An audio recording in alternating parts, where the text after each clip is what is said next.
A while back, we started working on our microcar, this 1951 Crosley, and we showed you how we pulled the chassis and the drivetrain out from under it because it only had 25 horsepower and it's just way too slow to use in Texas on public roads. And sure enough, even with the body off of this thing and a tune-up, we could only get this thing to go, I think it was 42 miles an hour, top speed. That's all this thing's got. And in that video, I said, I really want to be able to drive this microcar around town so people can actually see it. And this chassis and engine, it wasn't going to cut it. So I was going to leave this alone, keep it as kind of a go-kart so the engine can still run. But we would find a newer chassis and engine to put in that Crosley, and people hated the idea. I think 500,000 people watched that video. We got hundreds of comments. The amount of hate that we received, you would think we were chopping in half like the very first Corvette that ever came off the assembly line.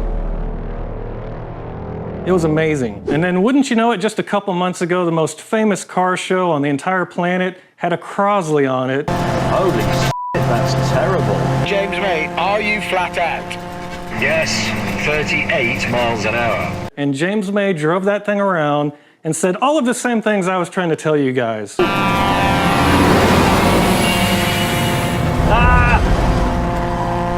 Holy shit, 724 cc. Where did he come up with that idea? What was wrong with, I don't know, 1 litre? It's completely died. What a piece of old crap. So I did feel a little vindicated after seeing that. This is not the kind of car that I need to restore fully, and it sits in the garage because you can't use it on the road. This car needs to be out driving around. People need to see it. Maybe it'll inspire some kids. The car culture will keep going, because right now, cars on the road are boring as can be. I remember 10 years ago, at least every other day, I'd see a car cool enough that I'd have to roll the window down, give a big thumbs up out the window, because it was awesome. And that never happens anymore. Everything on the road is so boring. So this car needs to be out driving around, but that means I'm gonna have to tear apart another vehicle to steal the chassis and engine out of, which means we're gonna upset another car community. Actually, it's a truck community. The truck community of the Chevy Luv. Let me tell you about our Chevy Luv. It's miles per gallon and a whole lot more. Chevy have done love. There's more comfort than last year, a smooth new ride, and more to choose from. Rated at 33 miles per gallon highway, 23 city. Choose Chevy Luv. Our economy sized half-ton. Chevy have done love. I'm headed up to the lake. I just bought JT's old truck from him for 0.27 Ethereum. So it's the first time buying a car with a cryptocurrency, so that's kind of neat. We've got a plan, I think, to get the Crosley going. I'm gonna bring that thing back here. We'll see if it's gonna work.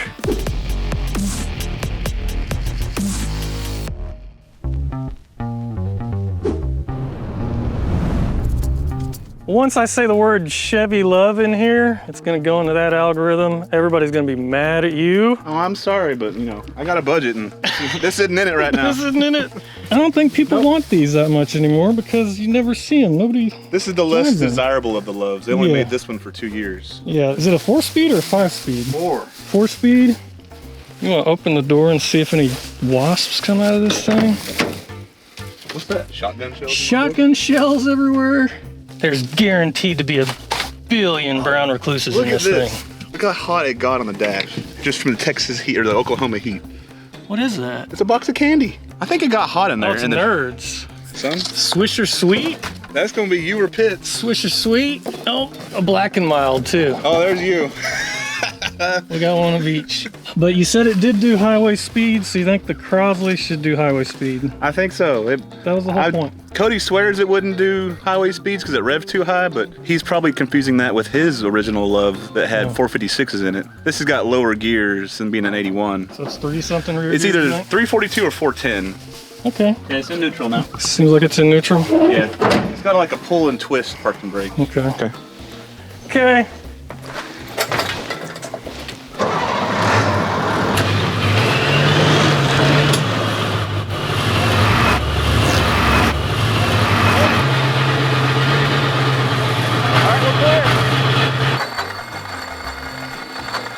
Let's just tighten up the table inside. Pretty slow.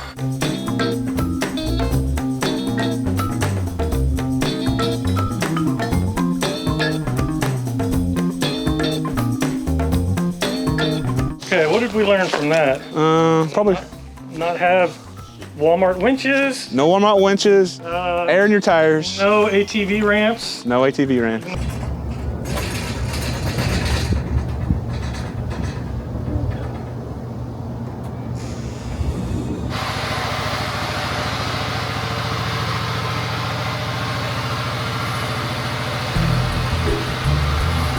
Here she is, boys, the 1981 Chevy Luv. Got it in the shop. The rear axle's locked up, so that made it kind of a pain getting up on the trailer. Luv stands for Light Utility Vehicle. So they made these from 1972 to 1982, only 10 years. I think they made about 500,000 of them. Some people say this is the best mini truck that Chevy ever made. Chevy didn't really make them though, so they owned a portion of Isuzu Motors back in the day, and they basically had Isuzu send their mini truck over to America. They switched them to left-hand drive, put some Chevy emblems on them, and voila, you have the Chevy Luv. But you'll still see parts on this truck that say Isuzu. The engine on this is a 1.8 liter 4-cylinder. It's got 80 horsepower, so that's awesome. That's way better than the 25 horsepower that the little Crosley engine has. Everything else is pretty simple too. So it's carbureted, it's got a normal distributor, so it only needs a couple wires to get the thing to run. It's got no power steering, it's got a manual clutch. The only accessory on this thing is the alternator down there.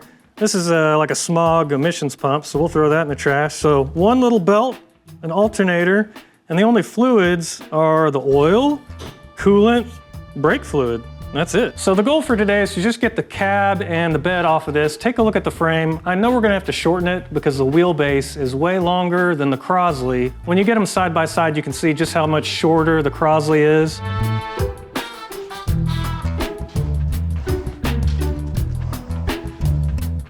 I found some artifacts, and you can kind of use these to come up with an estimated time of death for a vehicle. I found an old empty bag of ham and salami. Says that's from 2010. I found this faxed by stamp, and I don't think anyone was using a fax machine maybe past 2005, something like that. And then I also found a gas receipt from 2008. Gas was $3.95 a gallon back then, so that was during the financial crisis, so that's pretty crazy. Let's see if this works. There we go. You know, I honestly don't know if this thing is going to be metric or standard, because 1981, most American vehicles were still standard, but since this was made by Isuzu, nope, not a 3/8, not a 7/16. Oh yeah, good old 10 millimeter. Oh yeah, it's not very often you can get a hood by yourself. Itty bitty truck.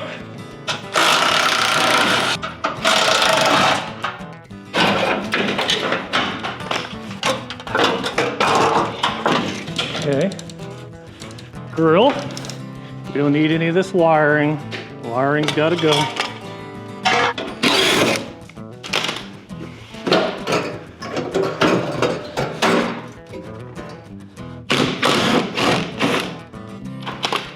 Oh yeah, door is pretty light too. Yeah, buddy. So the body mounts are under here, of course. Bolts the chassis to the body. It's a bolt, so I've got to get to the other side. Oh, that's rusted out. It's not even a hex shape anymore. Okay.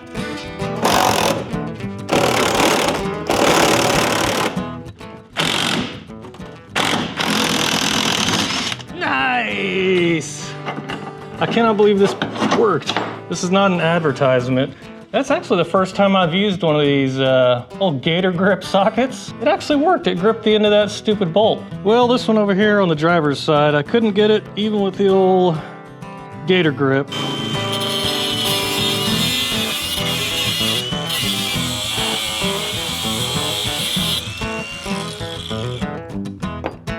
I think the cab is now free, so it was only 3 body mounts on each side, and I can lift her up a little bit. All right, I've got the body mounts undone, brake lines cut, most of the wiring is cut, so I think we can get this thing outside. We'll use the A-frame for the houseboat.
right, that was a lot of work getting the body pulled off of this thing, but it wasn't too bad. So immediately you can see the big difference in the frame. The Crosley was a 1 3/4 inch open C-channel frame. This is almost 5 inches and it's fully boxed because it's a truck frame. So you've got a big margin of safety added just by switching the frames out. Down here in the front, we've got an actual sway bar. For the suspension, it's a torsion bar type of suspension. So there's a long bar that runs from the A-arm to the frame, and that provides the spring. So there's not a coil spring. For the steering, we've got a little steering dampener here. And then we've actually got disc brakes now in the front instead of the old Crosley drum brakes. Got an itty bitty little shock absorber in here. It must only be like 10 inches tall, so I don't know, they might make a little tiny coil-over conversion you could go to. You can get a better look here at the little steering box. So it's manual steering, no power steering pump or fluid to worry about, so I think that'll be nice. The amount of 1980s emissions stuff they tried to put on this engine's crazy. There are vacuum lines, EGR valves, and tubes running all over this thing. We'll rip all that stuff off. The little carburetor on these was a Hitachi brand, and a lot of people just ripped these off, put a Weber carburetor right on top. I never even saw the dipstick earlier because it was kind of hiding on me, but here it is. And check out that oil color, it's not too bad. JT actually cares about his oil, so even when we didn't have a lot of money, he'd still run a Wix filter on everything. Here's the only problem I can find on this whole truck is on the valve cover. Someone put a Zuzu on there for some reason, but that's okay, we're gonna fix that real quick. We'll just do this right here. And we'll do that right there. There we go. Nobody will ever know the difference. So next what we've got to do is figure out what we've got to do to this chassis to make it fit that Crosley body. So we know right away it's too long, so we're gonna have to shorten the frame lengthwise, which is the easiest way to shorten a frame. Now, if it seems like the chassis is gonna be too wide, you know, the tires are gonna stick out way too much, and we think we're gonna have to shrink it widthwise, that's when things start to get tough, because in the back, you've got to basically shrink the rear end, get some custom axles made, you've got to shrink the suspension, linkages, the sway bar would have to be different. Hopefully it's not too wide. I know it's gonna be wider than the Crosley body, but we're gonna have to find out how bad it looks. So what I did is I bought a 3D scanner, and I mainly got this for the houseboat and the race car, so we can scan it and mock up different parts on it before we actually make them. But what I think we'll do is try to scan this entire chassis, and then we'll scan the Crosley body separate, and then I can get both of those in our CAD program and kind of align them. We'll see how things fit together. We'll see where we need to shorten the chassis. I don't know if it's gonna work or not. The only thing I've scanned so far is my head for fun.